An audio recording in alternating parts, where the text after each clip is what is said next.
Okay, thank you for returning. Almost on time, that's great.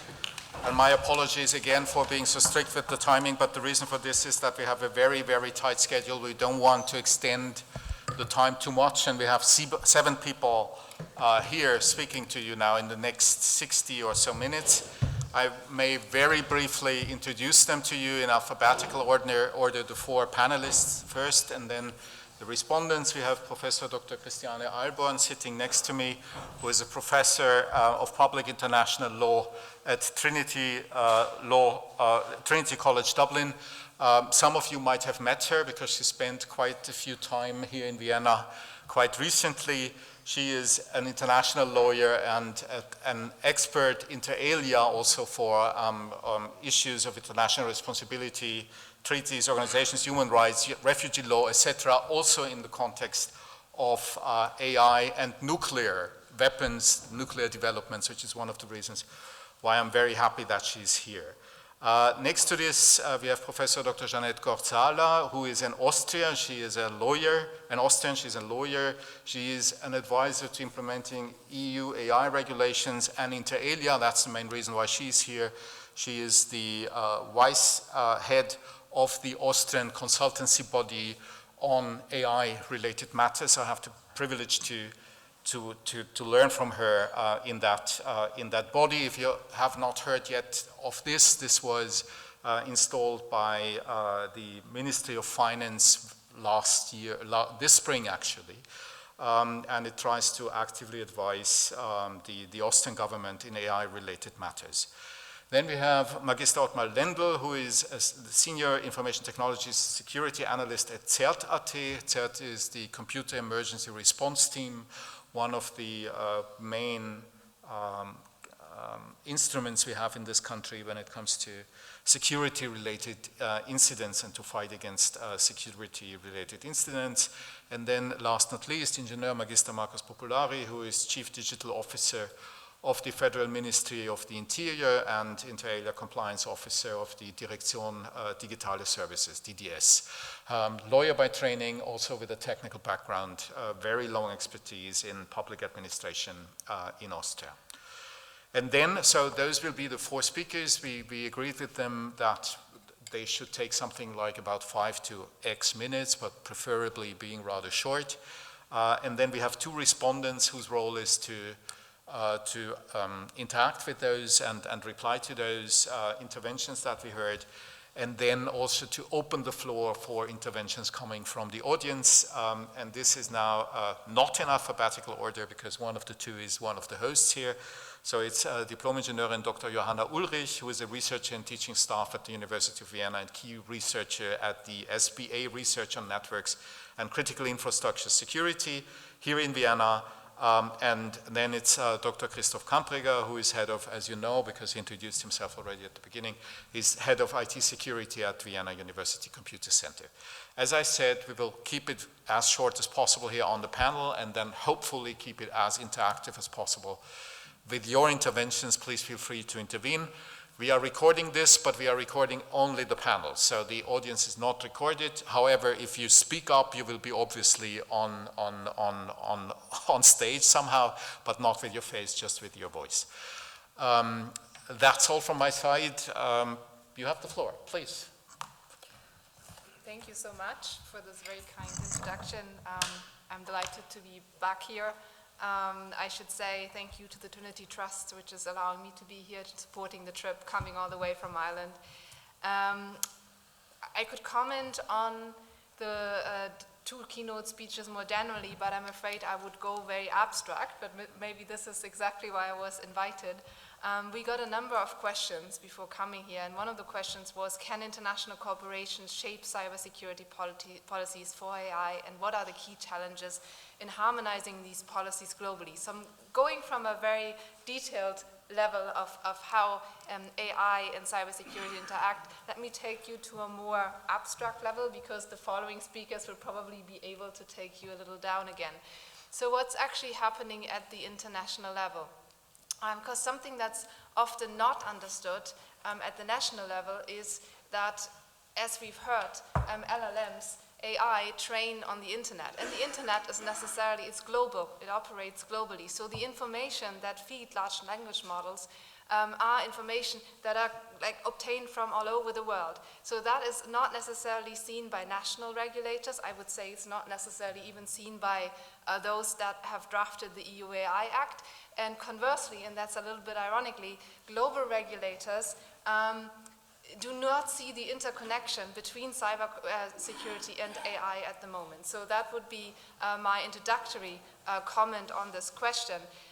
For those of you who are not lawyers and those of you who are not international lawyers, let me give you a little bit of background.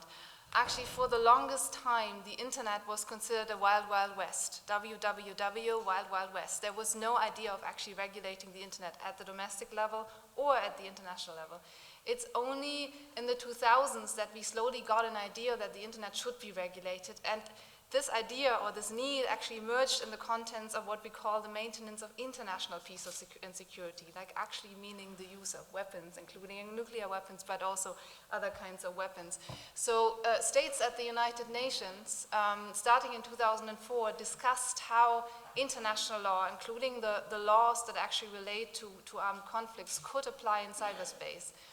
And they affirmed in 2013 that international law applies in cyberspace, and only in 2021 did they agree that the laws of war apply in cyberspace. So all of this is fairly recent.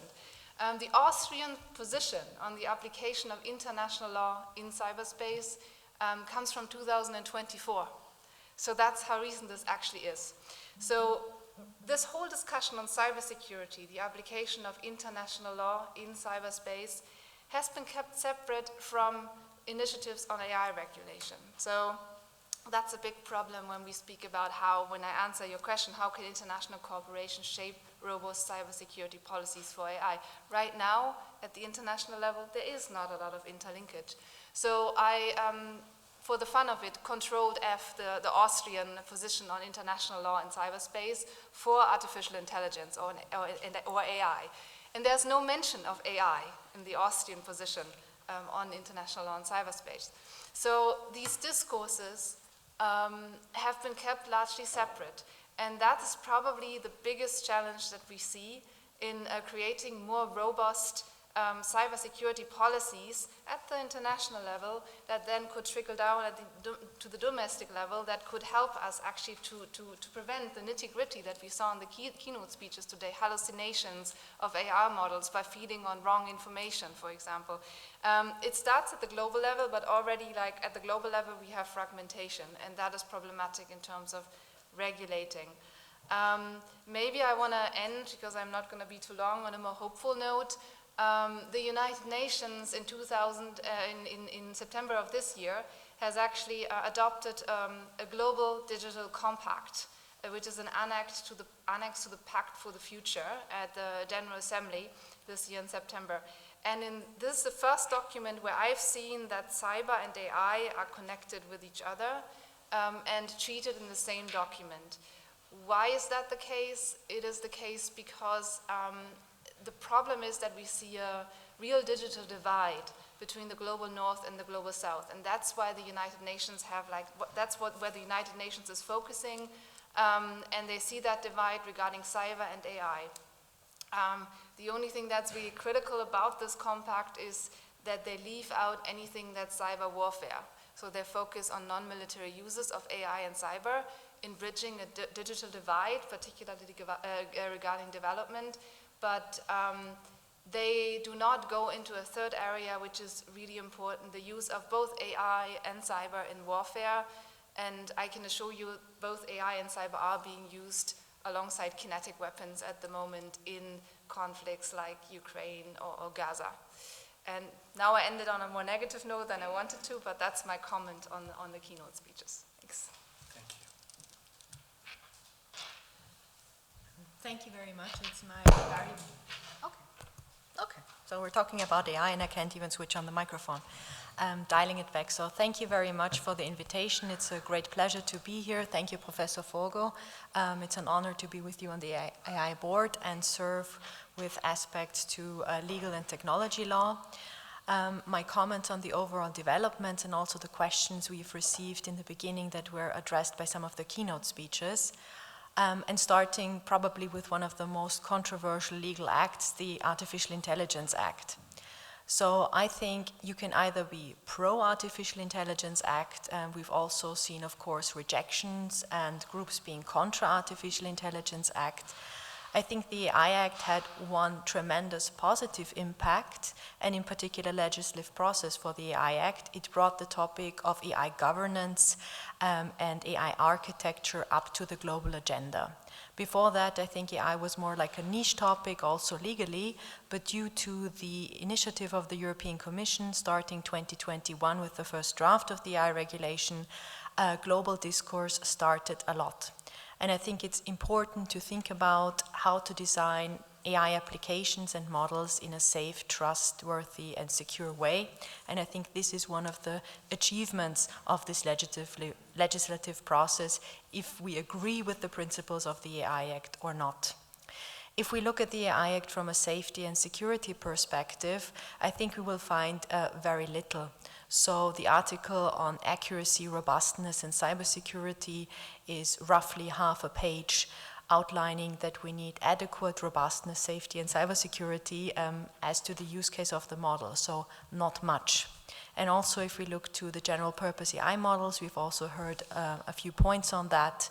So there are some basic responsibilities, and for more powerful models we need adversarial testing, also the reminder to think about cybersecurity and systematic risks. But also in a nutshell, very much that, not more details, not more specifications. And here I would very much like to bring in what Professor Forgó said in the beginning, that it is not so much a legal question that establishes now the obligation for the providers and the users of these techniques to think about these topics and also to put into place technical measures, but it's very much also something technical. And I think this is one of the greatest challenges, to design standardized protocols, interoperable protocols that can serve not only in Austria, but in Europe and even beyond. So we've heard global fragmentation is a topic, technology knows no borders, and we are just at the very beginning of understanding this technology from a technical perspective and developing some technical standards.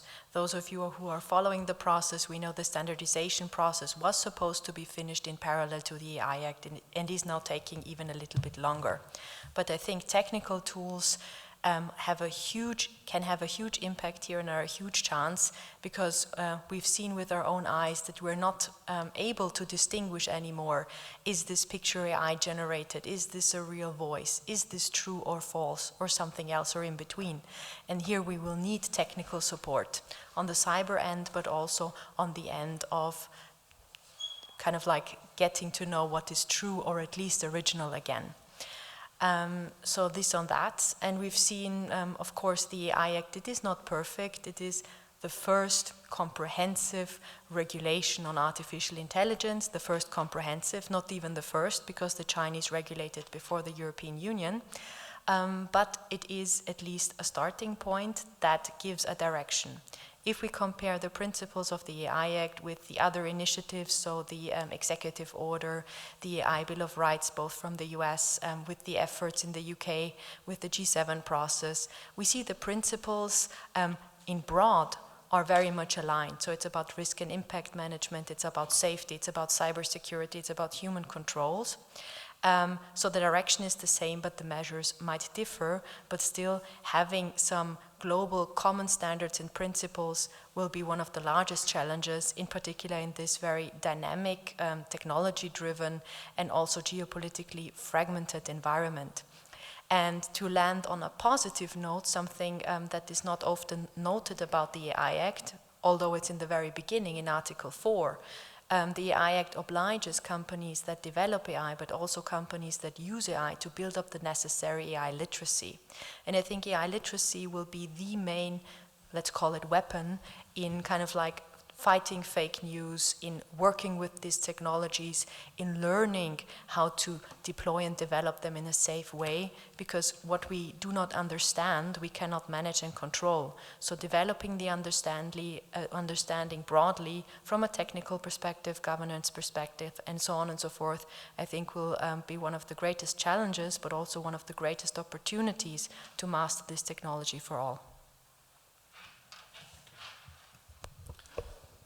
Okay, so from my point of view, to put some thoughts in here very quickly is, I'm not a legal expert, I'm a technician, actually mathematicians, but anyway. The AI Act, from what I see, is a very mixed bag. Some points probably will not work out at all. Others I consider to be more like basic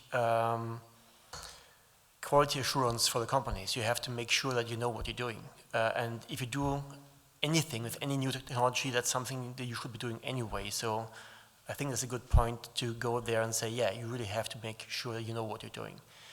On the labeling side, I'm a bit skeptical because that assumes that the people who are consuming the media are actually trusting those labels. And if anything taught me over the last 4 years in terms of public acceptance of truth, I think creative truth seekers during the COVID pandemic, that is that whatever we as a government or we as a science tell the population this is true, this is not true, this might work, but probably it will not work. So it's not that there will be a technical solution to this. You cannot fix societal issues and trust issues purely with technology. It just doesn't work. Regarding cybersecurity, which is a bit more close to my area of expertise, I think we can divide this up into 3 separate sub-questions. One is, what impact will AI have on cybersecurity as a subject matter? And there are 2 sides of it. One is the defensive side, so what can we use the AI tools to make our defenses better? How can we build better software? How can we find vulnerabilities ourselves and fix it before they can exploit it? There was recently a first publication by a Google team that says that they finally found the first real-world bug 0 day with AI tools. So there is some positive note in here. And there are definitely some deployments or usages of AI in detection. So for example, the Security Operations Centers, SOCs, there's a huge opportunity there to use AI to detect malicious activities on the network, to detect phishings. So defensive side, AI use, definitely there's a use case in there. We have to make use of it. On the offensive side, the first thing to note here is that whatever guardrails we build into the online web services, so like you shouldn't be able to write a malicious code with the public web tools. Yeah, nice, but those models are free to download for a good part of it. Then we had before in the keynote, if you go to China or some other places, there are no guardrails there. So don't assume that the offensive side is in any way constricted in making use of the tools that AI offers. And one of the really tricky things is this deepfake thingy. A few years ago, we told in our advisories that if you get some suspicious emails from your boss, please send some money over there, pick up the phone, call her or him to make sure that it's really a legitimate request and not some fake mail. But these days, calling a person on the phone is no longer foolsafe proof of actually speaking to the person, because voice can be faked.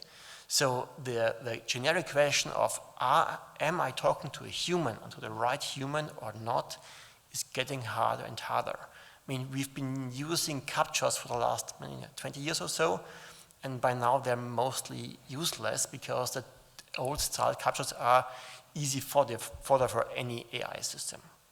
So this will be interesting. How will AI affect cybersecurity? Next question, next part will be, how much does AI affect our security at all? And from my point of view, the impact on society, on the change in labor market, change in the society, is not quite understood yet. How many jobs will move? How many jobs will fall away? Maybe some new ones will be generated, like self-driving cars. What impact will that have on labor participation? The effect on lawyers. I expect a huge impact there, to be honest. So this will be this will dwarf the impact that we now speak about, like fake news and whatever, because it will change our society, and that will have some interesting impacts. And the third part is, what about the cybersecurity of the AI systems themselves? Can I bypass the guardrails? Can I abuse the systems? Can I, for example, use the chatbot of an airline to give me a promise about a refund, and can then later claim that in court? That has been done. So, is there a way to fool self-driving cars by creative advertisements or creative signs? How can I, as a citizen or a criminal or whatever, can abuse the AI systems to make them do stuff that the owners and the operators of those AI systems didn't intend those systems to do for them? That's the third part.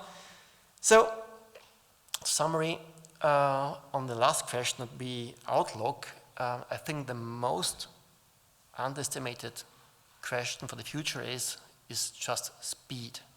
If you go back and look how the field evolved over the last 5 years and plot an exponential graph into this development, then there is absolutely no way to guess where we're going to be in 10 years from now. Thank you. Thank you very much for the invitation, and it's really a pleasure being here this afternoon. Thanks also to all my speakers before me, because I can pick up on a lot of points you made already. First of all, maybe I start with a disclaimer. My field of work in a ministry lies not within the law enforcement entity. I've also never been a policeman, so my point of view is more from a civil area and civil domain. Nevertheless, the question AI and security pops up a number of topics in my head, and Omar mentioned already some of them. Listening to the keynotes today even overwhelmed me even more. So more or less, what we are facing with this new technology is, on the one hand, we didn't talk about opportunities so much today, but we're focusing on security, so maybe we are more prone to the challenges. The challenges are really not even, well, we cannot really see what challenges we will face, but when we discuss the things or hear to what we talked about today, it would be hard to overcome everything.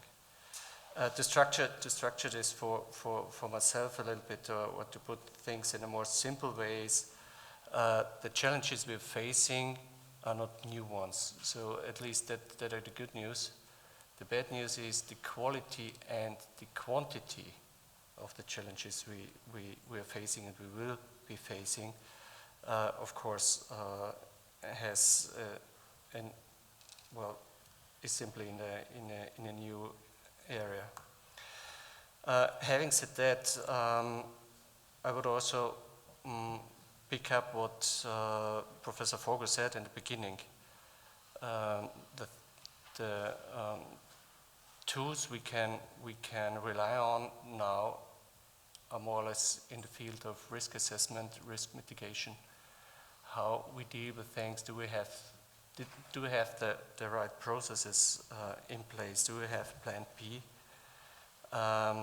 These are the things we can rely on today.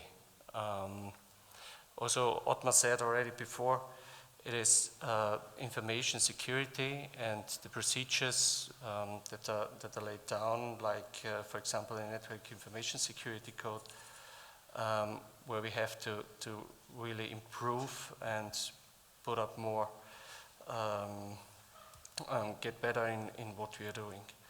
Nevertheless, having said that, also coming back to the exponential speed of development we are facing, just to put one thing in relation, international regulation takes years or even centuries. Even we in our government and making law, we're talking about years, not months, not weeks. So summing up, what we can do now and what we have to focus now on is literacy, awareness, and making people aware of what is at stake and what we have to deal with. Thank you.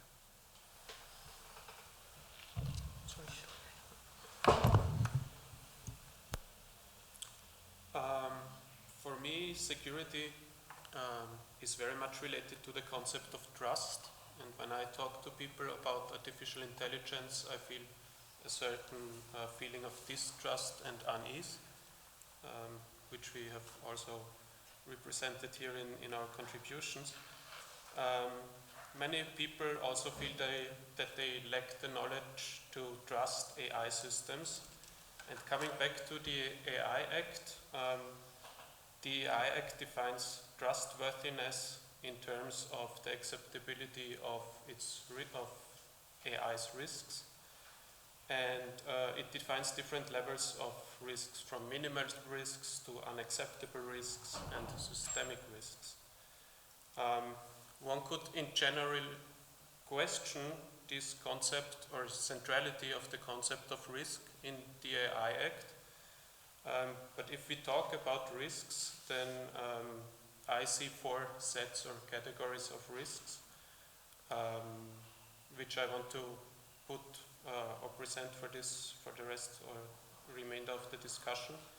The first set would be risks through the abuse of artificial intelligence, as have been mentioned in cybercrime or warfare.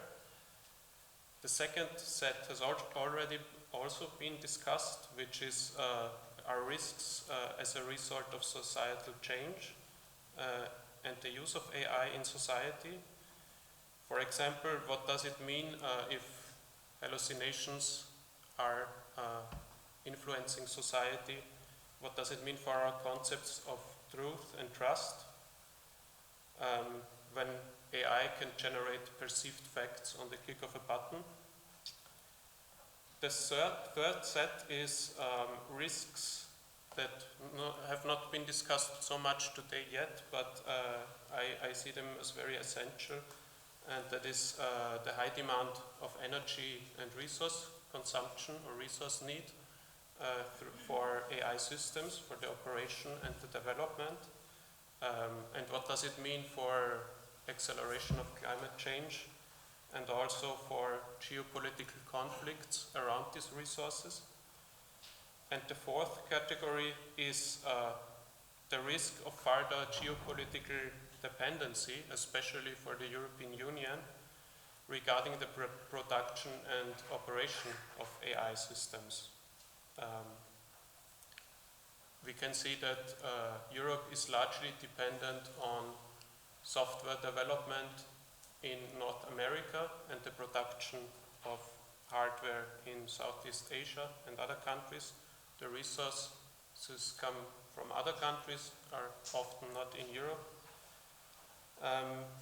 So I want to ask you, do you share these perspectives on risks and how can we address these risks in cyber or with policy governance? How do they relate to cybersecurity, and what can we do in international cooperation to mitigate these risks? Yeah,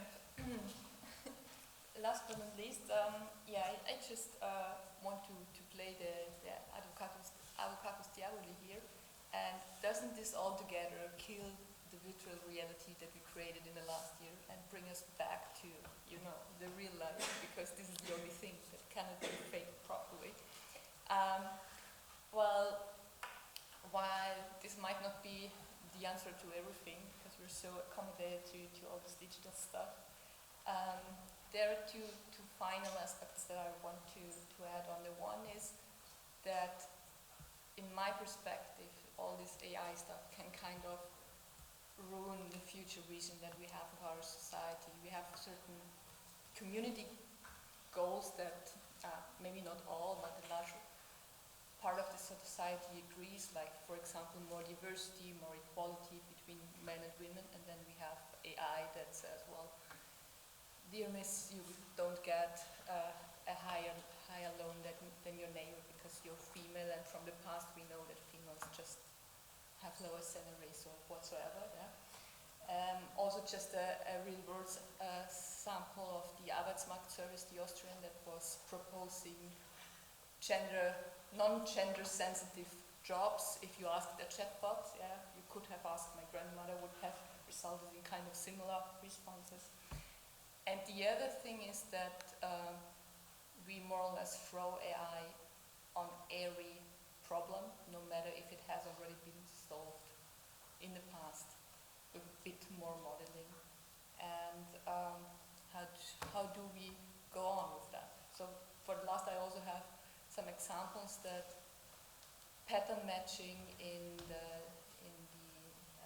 telecommunications era has been solved with some filters for many decades, and now we throw AI models on them. It costs a multi-fold of the original energy, and doesn't work significantly better. How do we deal with that? Okay, so like in every good panel debate, we have about 200 questions and not too many answers yet. But let's see whether we will be able to provide some answers. I'm not sure how to steer this now and how to organize this. Let me try to organize it by asking some more questions, if I may, or sharing some of my impressions so far. So the first impression that I had in several interventions and also in the keynotes and some of the questions asked was that there is some kind of presumption in how we are dealing with this new phenomenon, which is that people comply. I mean, this, Jörg Heidrich, was one of your, if I understand it correctly, one of your remarks was it should be that people make it transparent that something is generated by AI, which of course has a prerequisite, which is that people follow the rule. And one of the, I think Otmar made this remark quite explicitly, one of the lessons I think we need to learn is people do not necessarily follow the rule. They simply don't, because it's strategically or politically or security-wise better not to follow the rule. So where do we take this? Where do the lawyers, the political system take the attitude from that this time it will work, that people will follow the rule? Then the second remark, also a question, is when I'm listening to what you were saying, in particular also Johanna and Christoph were saying, and this goes now perhaps to you, Jeanette, and you said it also, Christiane, is that the regulation as we see it at the moment misses some of the very important points, such as global security, such as climate change, such as gender discrimination, etc. And there's not so much on this in the existing legislation. There's plenty of other funny things in existing legislation, but might it be that we miss the really important things? And again, what does the political system make so sure that they will tackle this when it's necessary? And the third question that has very much to do with today, I mean, one of the funny things happening in Austria today is that everyone runs away from Twitter today. Everyone goes to Blue Sky. There are people chasing there at the moment. although there has been legal debate about Twitter for the last 5 years or so, and about why this is a problem since Musk took it and blah, and plenty of legislation on this, and it just turned this way now because there were some prominent journalists now finally deciding on, let's go there and let's stop using Twitter. And I think, I mean, that's not an, it's an anecdote probably, but it's a very fun example how group dynamics might work in digital environments, no matter what the law is saying, right? So how to deal with this? Okay, so 3 more questions. Who wants to respond to any of those? Okay, let me.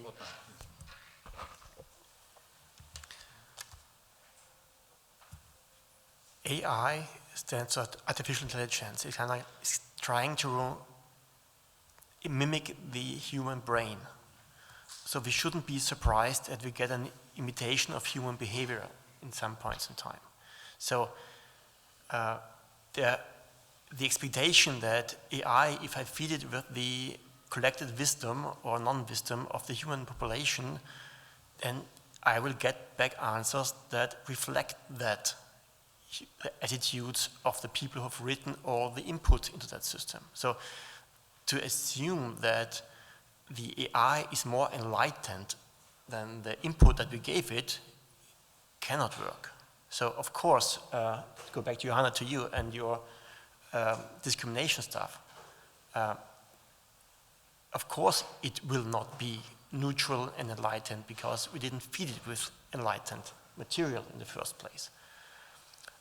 And truth, the same thing. I mean, we've been chasing the question of how do we get truthful news, truthful social media over the last decades, days, whatever, how long things are open. And if the incentives out in the real world are that we get the media that we have, like Bild Zeitung, like Fox News and whatever, that we get the most read newspaper in Austria is the Kronenzeitung and maybe perhaps Heute, which is not really high quality news at all and often contains egregious mistakes and untrue statements. So why do we expect that the AI systems that we feed with all that are somehow better? They reflect society. Why did we ever expect more? I think you said a very important word, the word incentive. And I think it goes very much to the question, will the laws be effective? And of course, we know not always everybody adheres to the law. And malicious actors, of course, will not adhere to the law, even if we put in their $35 million or euro penalty. So for me, it goes to the question if we might even need to rethink the incentive system of our laws. Because these powerful models and technologies and systems are designed by corporations. And their aim is, of course, maximizing profit and shareholder value, which is their purpose, of course. They're not there for the greater good. And then we have, of course, the users of this technology, which might be herd animals, convenient animals, and I count myself fully in here. And even I think we saw the idea of we might not, or potentially we need even criminal penalties for certain misuse of deepfakes and other technologies. And if we look at the fines of the AI Act, it's the typical system. We know it's a percentage of worldwide turnover or a fixed amount, which might be something very scary for a startup, but might be something to laugh about if you have a war chest of billions. So for me, how can we actually ensure that people are doing what they should be doing privately and as corporations?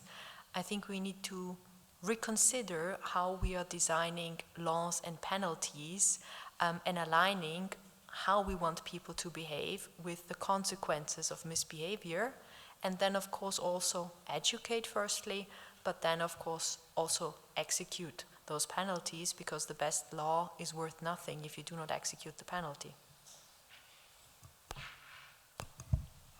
Maybe just following up on that, both on the question of compliance and incentives. Actually, from an international law perspective, I don't think there's an assumption of compliance. because you do not have enforcement in international law that easily. So compliance is in itself in international law a big debate. The assumption is no compliance.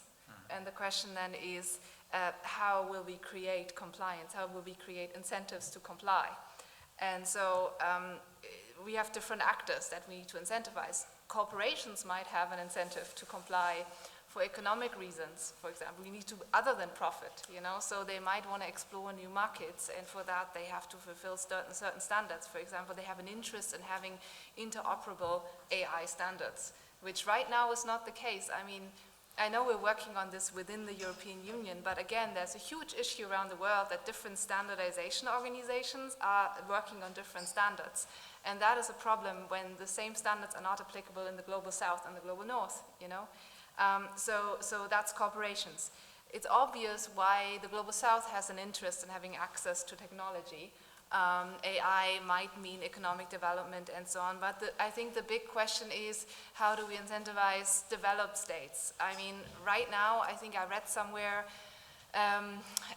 I think 118 states in the world are not a party or member of any of the AI regulatory initiatives. 118 states of roughly 200 states. So, and most of the states that are driving these initiatives are developed states. So how do we get everyone on board? How do we incentivize developed states to take lesser developed states within their circles? And I think here I want to come back to the point I made earlier.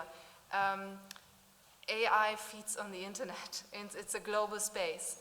And I think that the keynotes were really illustrative in that way, because false information will also end up in developed states and will inform generative AI foundational models that are being used in developed states, including for things like military AI and so on. So really, developed states have an interest in creating and improving AI and in getting everyone on board around the world. Okay, that's a good word, getting everyone involved around the world, so please get involved. Are there any questions, remarks, additions coming from the audience to what we're talking about? What's your point of view?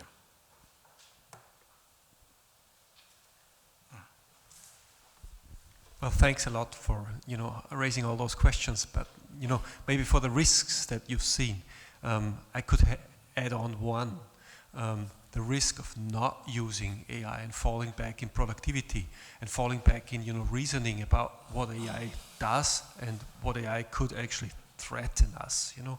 So not using it is also a risk, I think, you know. And if we now are approaching, you know, a time when everybody knows that actually, you know, or most people know that they need to use it somehow, or they are even made to use it because it's integrated in everything that, you know, you use. On the one hand, on the other hand, you got this serious distrust, you know, this feeling of uneasiness about using technology. This is societally a problem. That's a huge issue. And my question would be, you know, how can we actually move forward to create, let's say, safe space? Do you see that as anything likely to come, to create safe spaces to use AI, you know, in a safe way? Because we heard that, you know, that there is some talk about that as well. So that would be another question.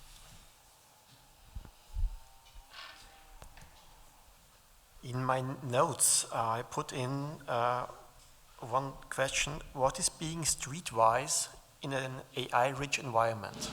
I mean, we've learned how to deal with cars in the street by dying a lot and learning how to set up rules so that accidents don't happen that often. We even right now are learning rules about not being phished, not being victim of frauds on the internet, because yeah, emails can be fake, you know. We have the same thing now with voicemail and phone calls. Just today, someone called me claiming to be from PayPal. We have this fake messages calling, hey, dear dad, I lost my phone, please give me whatever. We have fake calls imitating the voice of the daughter screaming for help, asking for money. And to be aware that all what I'm hearing, what I'm reading, what I'm seeing could be fake. It's just like teaching a child not to accept candy from a stranger on the street.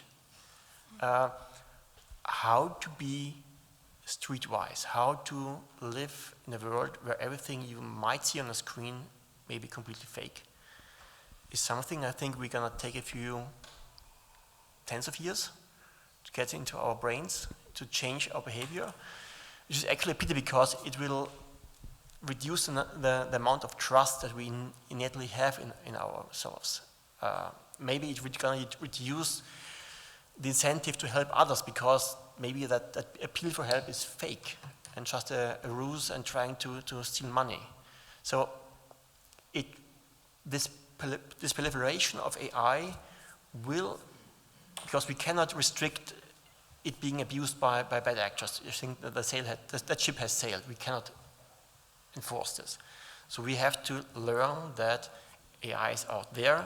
We're going to face the results of it. We're going to be aware that this is fake. And sometimes, if you look back in history, I mean, there's a famous story about the first cinema and the train coming on the screen, everyone screaming and running away. Yeah, we've learned that what's on the screen on the cinema is probably not real. We've learned that. But maybe we're going to expand that learning into whatever is seen on the screen, even if it looks convincing, maybe completely fake. And maybe that's one way we have to learn as a society to live with AI. Thank you to everyone on the panel. I found it very inspiring and also complexifying what you said. But especially what you said now, Otmar, the question of what it means to be streetwise in an era where anything could be fake.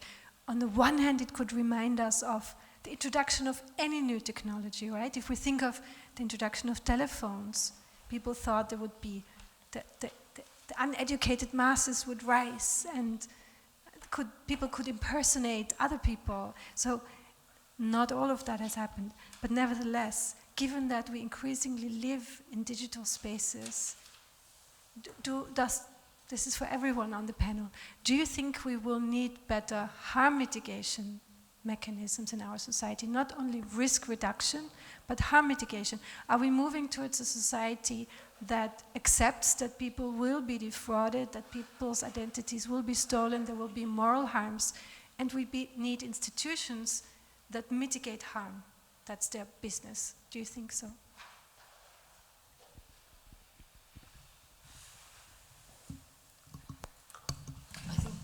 I think in that case, it's similar to, as you said, the introduction of airing new technologies. First, and maybe it also comes back to your question or your statement before. First, the one who want to exploit the technology usually can go first because they don't have to, you know, as an attacker, it just has to work once. And but as a company selling a product, if it doesn't work once or twice or 3 times, but after some failures, I have a problem. So this puts so it's kind of obvious that the bad ones are faster than the good ones. So that's maybe also a statement for you. And of course, we will also have to set up with that some harm mitigation or some protection schemes. But at the moment, I think it's too early to know how they look like. It's like talking at the time of the introduction of the telephone about how RTR is working today, yeah, regulating the phone market. So I think it's also an evolution that we have to go. And this is referred before. We don't know what will be in 10 years. We have to go step by step. Yeah, just to follow up on this, either way, I think one of the points that Jeanette made on literacy is really important. So I would make this broader, actually speak about education and capacity building, like within our societies. And I think some of us at least are professors working with students, and it already starts in school and in universities, where we have to become more literate in using AI and trying to see what's or maybe proving that AI could be wrong at any moment. and therefore steer students to like normal books the way we learned and maybe becoming critical thinkers.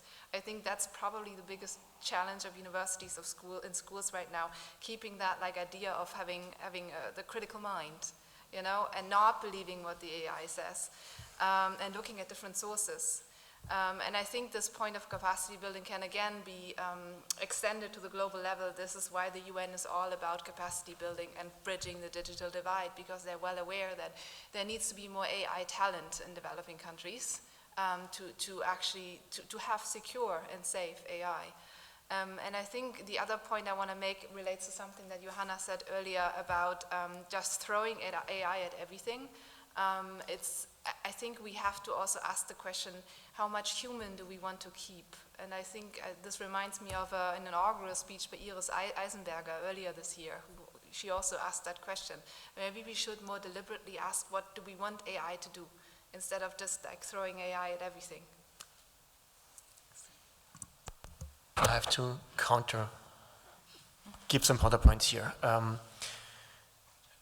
Education is nice for the kids and the students here at university. I think the digital divide is more older people. I just came back from a weekend with my mother-in-law, and she always bitches about not being able to buy a train ticket in the station anymore, and we're losing a good part of our society because they cannot keep up with the change. I have no worries about the kids. For them it's new, for them it's normal, internet. They never seen anything, have never seen life without the internet. And the same thing will be in a few years, that no kid will have seen life without AI systems out there. So I don't worry about them. I also wouldn't worry about the global south. We sometimes underestimate how far ahead sometimes states in Africa, Asia, and wherever are, because sometimes they just leapt ahead of us because they left out one step of development. For example, Africa, from what I know, is, they don't have the phone network because they have the mobile phone network. They just didn't put in copper in the ground anymore because they don't need it. And what I've seen about online payment scheme in Kenya or whatever, probably far ahead than some of the stuff that we do here in Europe. So I wouldn't be so much concerned about north-south than I would be about age, for example. Regarding climate and power, as I mentioned before, we are living in a very, very highly accelerating time of development. And if you look at the change in power consumption per CPU cycle and the power generation by photovoltaics per money spent on it, I don't claim to know what the ratio or what the thing will be in 5 or 10 years. So what we think right now, the power consumption of AI will just kill us all, maybe not, because those lines and the graphs are not linear, they are quite non-linear, and so all these ratios might switch earlier than you might expect. So, because we are, as humans, are used to linear developments, and we are certainly dealing with a non-linear phenomenon here, and this will throw off the stuff that we expect to happen in the next few years.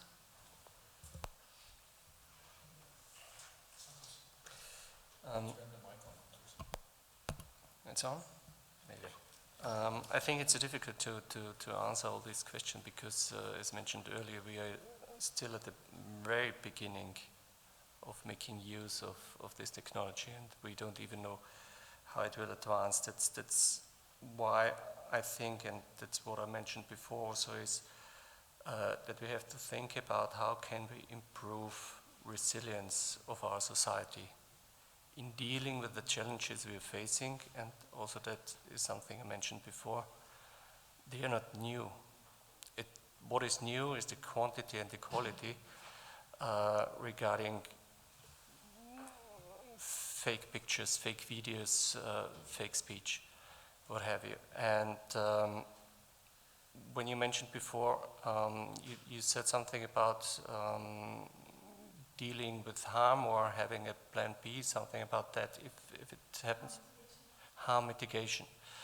That's also something when you talk about risks and what can you do to mitigate the risk, how can you avoid a threat?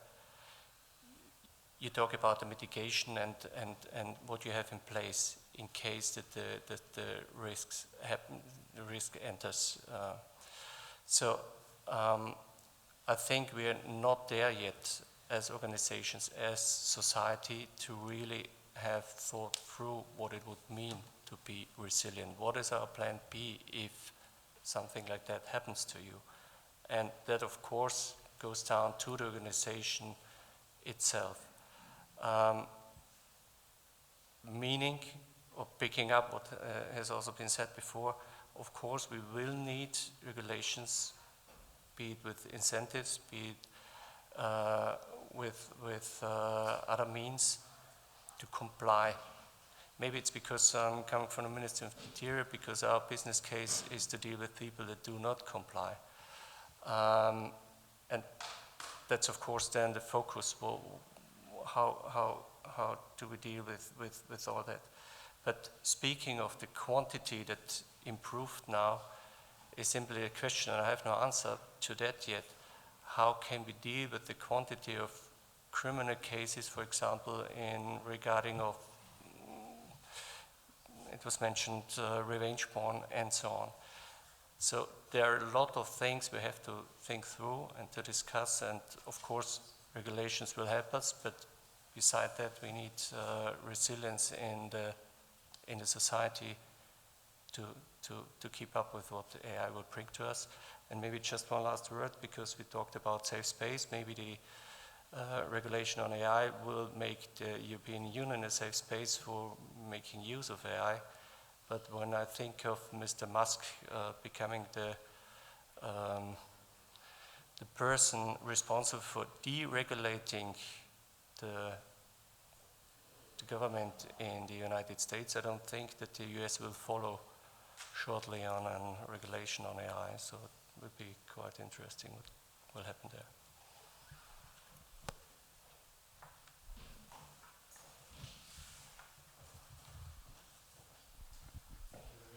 I would like to hear from you a little bit on the subject of over-regulation, which is my main point of interest, or point of which makes me worried right now. We have this huge regulatory impact from the AI Act, and one thing which we didn't even mention is GDPR. I think GDPR is like you have it in games, you have like the final boss, and I think GDPR is the final boss for AI, because basically AI and GDPR doesn't work with each other at all, not at all. And in Germany, the data protection officials just discover AI, and we will have a huge problem when they start regulating AI from the GDPR's point of view. And we have a lot of AI companies in my law firm, and they are all packing their stuff, and they are all ready to leave Europe right now, because what they see is such a disadvantage that they will have due to this huge regulations which we are facing.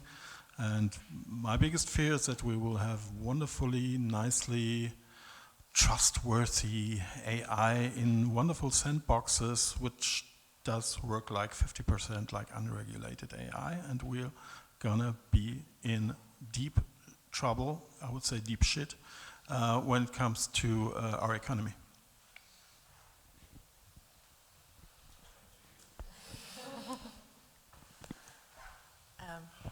So I very much disagree.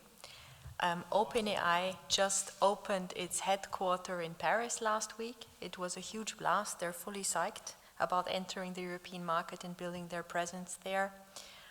Only today I read an article about actually many companies not even preferring to go to the US, even not for fundraising reasons, because there are some huge advantages for the European market.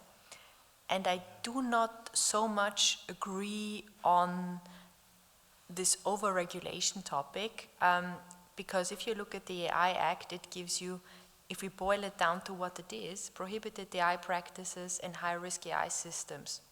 Then you have a little bit of transparency, and if you're kind of like shooting at the generative AI models, I also do not think it's unreasonable to consider existing laws like copyright laws, then to think about risk management, systemic risk, cybersecurity, adversarial testing. So I don't think it's very unreasonable. No, if you have millions and billions of dollars to invest for the infrastructure and for the training of those models, it's a very, very small chunk of money you need to spend on those basic things, taking care of it. So I do not very much agree on this overregulation topic, even though I know it's brought into the kind of like discussions very often. And I think there is a chance for Europe, as you mentioned, as a space for safe and trustworthy and resilient AI. And if we boil it down to what it is, I think it's question zero: which kind of like tech do we want to see developed and deployed? Everything without guardrails, or do we want to have minimum standards? And I also do not think, and it is not the case, that the US is an unregulated market. You have a different phenomenon there. So the states are regulating on state level. There are several regulations already in force. For example, state of New York has regulation for AI in the workforce and for labor applications, for example. You have California, they've actually passed the AI bill on transparency. The AI safety bill was rejected, but the one that was accepted, no one talks about. So you're seeing a huge regular fragmentation, which is a huge problem because you have probably 51 different and even more regulations and not one minimum, very, very low minimum standard, but still something that unites AI development in the US. So I actually see quite the contrary tendency. One sentence, how many important European AI companies do you know? I know Mistral, Aleph Alpha, Silo AI. Yes, but you cannot blame it on the AI Act that there are no other players, because you cannot force someone by law to invest, to hold talent, to foster an ecosystem of innovation. That's unfortunately another problem. We did not invest in those trends. We did not kind of like incentivize that sort of innovation. And when ChatGPT popped onto the global scene, we were, oh yeah, we need something like that. So I think the problem is located somewhere differently than with the AI Act, which is only in force since 1st of August 2024. So you cannot even blame that regulation that nothing before was developed. General regulation, not AI Act, but GDPR as well, for example. You didn't mention GDPR one time. Yes, but I do not think we should do the ping pong. I think we need to be inclusive. Please. Can I just say something as a follow-up? Staying out of your ping pong, but I do see how obviously it is probably more difficult for smaller and medium-sized companies to comply with the GDPR and the AI Act. But my point is more from a cybersecurity perspective. I think the AI Act might actually under-regulate systemic risk, because it is so limited to certain kinds of generative AI. I think I'm not a technical expert, but it's a certain speed of flops, and that's pretty limited.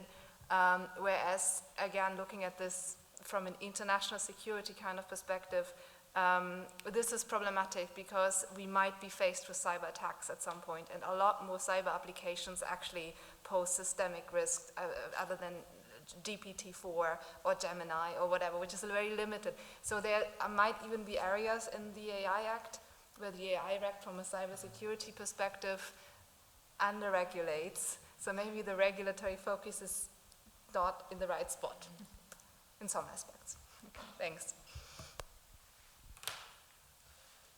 Actually, we have 4 more minutes, and I would like to take one of the many aspects that were chosen here because of the sake of the place where we are, which is the age issue, right? So Otmar mentioned that there is some kind of problem coming because of the age gap, and the elderly do not necessarily have the ability to follow the speed of the development, which is, in my view, a very fundamental issues for education institutions such as this one here, right? So, because normally a university is organized in the way that an elderly person such as me teaches young people, such as some of them sitting there,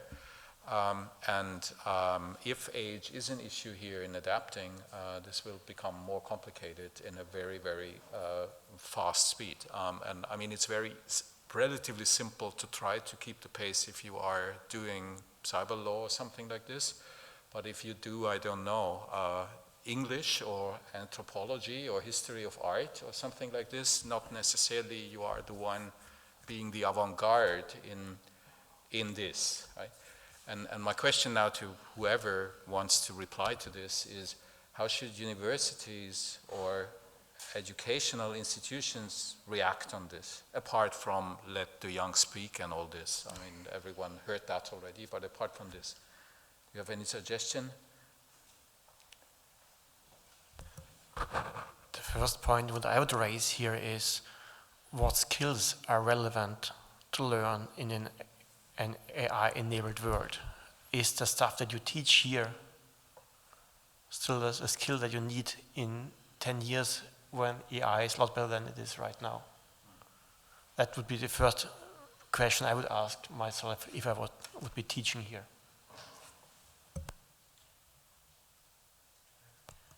I actually think that in 5 years from now we might be in a situation where AI might be helping the elderly as it stands right now. I actually do have elderly parents too, and I share the problem or the concern about the digital divide.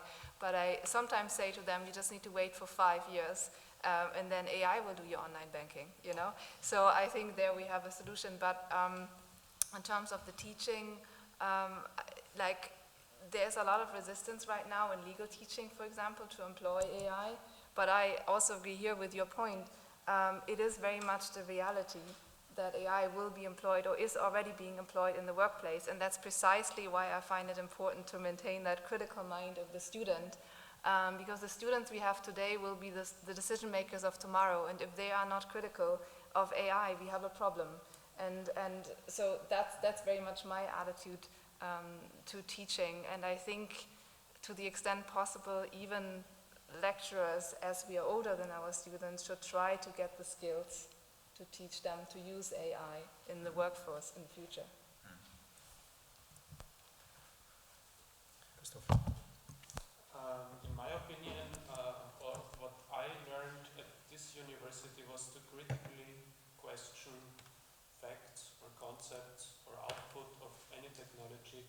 And I think for this to learn, it's not so important the age of the one who's teaching, but rather the mindset. And I think that is one thing that we as a university can continue to contribute for the use, critical reception of AI. What I think at the moment is biggest problem that at least we here at the big mass, I now say mass university, because we use at the moment an output which is typically some written text of some form to grade pupils or students, and this is just becoming nonsense. So we have, and we use this as a final result to go back on the process, and this won't work anymore. And so we actually need to focus more on the process, on how the arguments are made, how the experiments are planned, how they are executed, instead of producing text. I want to share one thought with you. A last point here is one way you could envision AI as a compression system.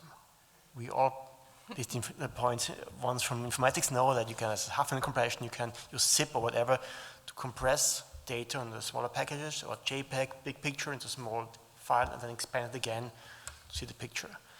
And somehow you could see AI a bit the same way. You have a big picture in your case, or a big text, and you can compress it down to the prompt that can be used to recreate a similar image, or not quite the same, but a similar image. So I can envision right now that some company, the manager requests staff to write a 10-page report. That person will then ask ChatGPT, whatever, from one paragraph, 2 paragraphs of summary, please write me a 10-page report. will we do it? Then the manager gets the 10-page report and says, well, this is too long, I can't read that. Puts that into ChatGPT and say, please summarize it down into two paragraphs. And maybe it's the same 2 paragraphs that was input into the system in the first place.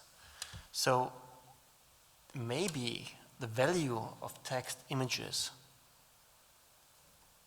if you have these AI systems, is not the full-blown picture text, but what's actually the real news in this thing is the prompt, the input that you need to recreate it. So maybe instead of asking for the 10-pager paper from the Seminarbeit, whatever, ask for the prompt that would create this paper. I have a real life story on that because I think it was on. It's on around because students should write me an email if they're ill and cannot attend lecture. And now in the past it was like, dear blah blah blah, I'm sick. Here's the certificate from a doctor. Thank you. And I wrote back, get well soon, and maybe some hand in next week. And now I get like 4 to 6 paragraphs on text, and I read them and I don't know. So I'm really asking what was the prompt, because after reading I don't know what the students have. Maybe they're ill, maybe nothing. Yeah, I don't know. So I like the compression picture very much. I would need that. Universität Wien wirkt seit 1365. So this is perhaps we will find an answer perhaps on this. Okay, thank you so much to everyone who attended. Thank you very much to the panel. Once again, very, very warm thank you.